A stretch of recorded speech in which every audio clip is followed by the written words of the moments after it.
De quoi à dire? Nous avons tous de quoi dire. De quoi à dire? Tout le monde a quelque chose à dire. Mais bien sûr que oui. Tout le monde a quelque chose à dire. Tout le monde a quelque chose à dire. Alors, je pense aussi que nous avons tous de Nous quoi avons dire. tous de quoi à dire. Tout le monde a quelque chose à dire.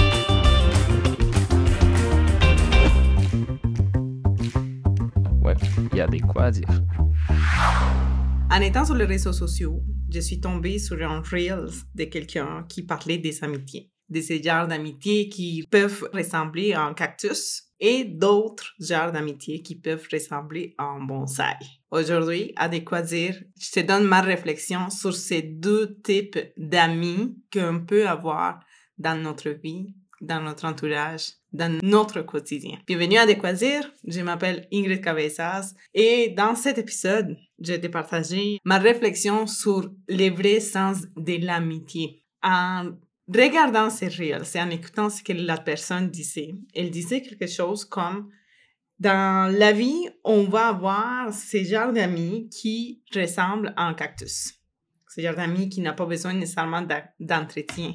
C'est-à-dire, si tu as un cactus ou si tu as déjà eu un cactus à la maison, tu sais que ça prend plus d'eau, que parfois tu peux oublier de les arroser, tu peux les mettre sur un endroit et généralement ça reste beau pendant très très très longtemps, des années et aucun problème. D'un autre côté, il y a les amis bonsaï. C'est le genre d'amis qu'il faut plutôt entretenir parce que si on ne met pas de l'eau, si on les met trop directement vers le soleil, avec la lumière, probablement qu'on va finir par les tuer. Cette personne partait de cette réflexion pour dire que c'était cool avoir ce genre d'amis cactus. Ce genre d'amis qu'on n'a pas besoin d'être là tout le temps derrière.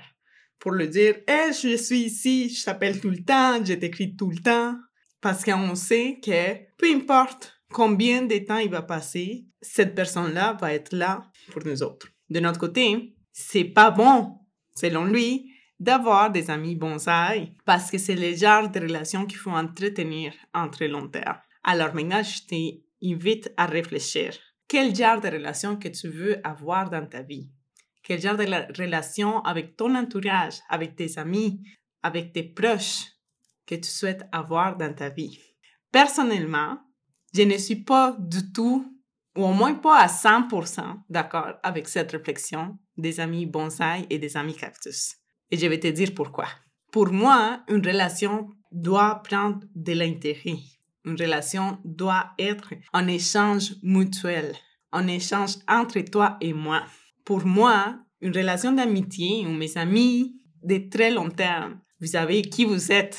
Vous savez que même si on passe des temps sans se parler, comme si c'était une relation cactus, on s'envoie de temps en temps des messages, on se fait des likes dans nos histoires.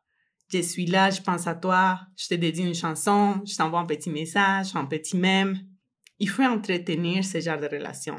Ce que je veux dire, ce n'est pas que pour être une amie bonsaï ou que je suis une amie bonsaï qui est tout le temps là derrière mes amis parce que je pourrais être en train de mentir. Et mes amis le savent que parfois je peux prendre 1-2 journées complètes avant de répondre à ces messages de texto.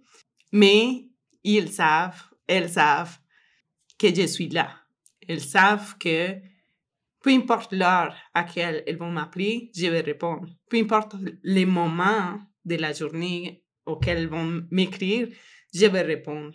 Peu importe les difficultés ou la distance, parce que mes meilleurs amis ne se trouvent pas dans la même ville que moi, elles savent que je suis là pour eux autres. Parce qu'on a construit une relation saine, une relation qui prenait du temps, de l'amour, de la patience. On a construit ensemble ces bonsaïs d'amitié pour les nourrir à tous les jours. Même si ça peut prendre des jours, parfois des semaines, parfois des mois. Mais il y a une petite pensée, il y a une petite réflexion, il y a un petit message ici et là.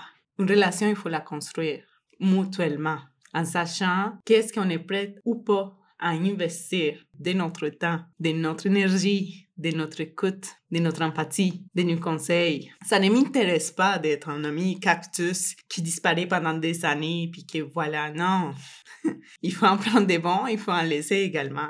Les amis cactus disparaissent Et on l'a déjà vu également dans l'épisode du deuil d'amitié. Ces amis cactus disparaissent. Une relation qui se construit à long terme, une relation qui se fidélise à long terme, c'est une relation bonsaï qui nous permet de grandir, de nous solidifier. Alors, je te partage cette petite réflexion. Regarde ton entourage. De quel genre d'amis est-ce que tu veux vraiment être? Cet ami cactus qui s'en fout littéralement de ce que ton entourage est en train de vivre, ou tu es plutôt cet ami bonsaï qui a envie de construire des relations saines, des relations solides et à très long terme. Merci d'être resté jusqu'ici.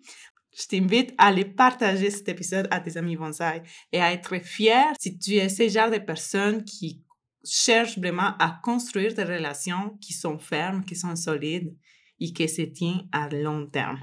N'oublie pas de donner une 5 étoiles à ce podcast pour qu'il soit référencé à d'autres personnes et de cette façon, il puisse se faire découvrir également ailleurs. Je t'invite à laisser également un like ou encore à connecter avec moi sur les différents réseaux sociaux. Merci beaucoup d'être resté jusqu'ici à Décoidir. Je m'appelle Ingrid Cabezas et je te dis à la prochaine. Bye bye.